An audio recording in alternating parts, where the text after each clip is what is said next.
बूढ़ा भिखारी और महाराज कृष्णदेवराय की उदारता। तेनालीराम की कहानी। सर्दियों का मौसम था। महाराज कृष्णदेव अपने कुछ मंत्रियों के साथ किसी काम से नगर से बाहर जा रहे थे। ठंड इतनी थी कि सभी दरबारी मोटे मोटे ऊनी वस्त्र पहनने के बाद भी कांप रहे थे। चलते चलते राजा की दृष्टि एक बूढ़े भिखारी पर पड़ी जो हाथ में कटोरा लिए इस कड़कड़ाती ठंड में एक पत्थर पर बैठा कांप रहा था। भिखारी की ऐसी स्थिति देखकर महाराज से रहा न गया। रथ रुकवाकर पहुंच गए उस स्थान पर जहां वह बूढ़ा भीख मांग रहा था। कुछ देर तक राजा कृष्णदेव भिखारी को देखते रहे और फिर अपना कीमती शॉल उतारकर बूढ़े भिखारी को उड़ा दिया। महाराज की ऐसी उदारता देख सभी दरबारी व आसपास के लोग राजा की प्रशंसा करते हुए जय जयकार करने लगे। जब सब लोग महाराज की प्रशंसा करने में लगे थे तब केवल तेनालीरामन ही ऐसा व्यक्ति था जो चुप खड़ा हुआ था। तेनाली को चुप देख राजपुरोहित को बोलने का अवसर मिल गया। वह तपाक से बोला, क्या बात है तेनालीरामन, यहाँ सभी महाराज के इस कार्य की प्रशंसा कर रहे हैं, केवल तुम ही चुप हो। क्या तुम्हें महाराज की उदारता पर कोई संदेह है? तेनाली फिर भी चुप रहे। अब महाराज को भी तेनालीराम की यह चुप्पी खलने लगी। वह वहीं से वापस राजमहल लौट चले। पूरे रास्ते राजपुरोहित तेनालीराम के विरुद्ध महाराज कृष्णदेव को भड़काता रहा। अगले दिन जब दरबार लगा तो सबसे पहले दरबार में महाराज ने तेनालीराम को संबोधित करते हुए पूछा, लगता है तुम्हें स्वयं पर अधिक घमंड हो गया है। तभी कल तुम चुपचाप खड़े थे। महाराज के पूछने पर भी तेनालीराम कुछ नहीं बोले। अब तो महाराज तिलमिला उठे और तेनाली को 1 वर्ष के लिए देश निकाले की सजा दे डाली।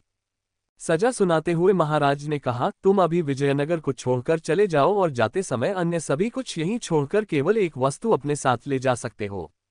बताओ तुम क्या साथ ले जाना चाहते हो?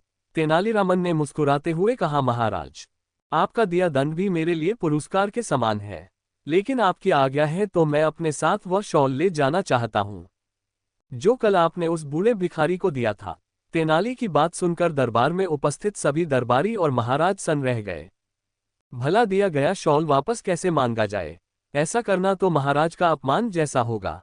अब चूंकि शॉल का मामला दंड से जुड़ चुका था, इसलिए महाराज ने आदेश दिया कि उस बूढ़े भिखारी को शॉल सहित दरबार में उपस्थित किया जाए। आदेश का पालन करते हुए सैनिक कुछ ही देर में बूढ़े भिखारी को दरबार में लेकर आ गए। राजा कृष्णदेव ने उस भिखारी से कहा, कल जो शॉल हमने तुम्हें दिया था वह हमें वापस कर दो, बदले में हम तुम्हें अन्य बहुमूल्य वस्त्र और शॉल दे देंगे। राजा की बात सुनकर भिखारी घबरा गया और इधर उधर बगले झांकने लगा। सैनिकों के जोर देकर पूछने पर उसने कहा, महाराज, वह शॉल बेचकर तो मैंने रोटी खा ली। बूढ़े भिखारी के मुंह से यह बात सुनकर महाराज कृष्णदेव क्रोध से भर गए, परंतु बात उनके सम्मान की थी, इसलिए उन्होंने भिखारी को आगे कुछ न कहते हुए दरबार से चले जाने का आदेश दिया। अब वे तेनाली की ओर देखते हुए बोले, हमें सीधे सीधे जवाब दो, कल तुम चुप क्यों थे? क्या कल तुम्हें हमारा कार्य पसंद नहीं आया? तेनालीराम हाथ जोड़ते हुए कहने लगा, क्षमा करें महाराज, आपको मेरी चुप्पी का उत्तर भिखारी से मिल गया। भिखारी को कीमती शॉल की नहीं बल्कि पेट भरने के लिए रोटी की जरूरत थी। मैं आपको शॉल देते हुए रोक नहीं सकता था, इसलिए चुप ही रहा। राजा कृष्णदेव राय को तेनालीराम की बात जच गई। उन्होंने तभी अपने मंत्रियों को आज आदेश दिया कि नगर में ऐसा प्रबंध करो ताकि किसी भी नगरवासी को पेट भरने के लिए भीख न मांगनी पड़े।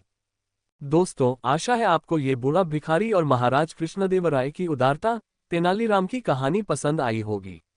तो प्लीज लाइक करें, कमेंट करें और अपने फ्रेंड्स के साथ शेयर भी करें। इसी तरह की मजेदार हिंदी स्टोरीज के लिए हमें सब्सक्राइब करें प्लीज प्लीज प्लीज। थैंक्स।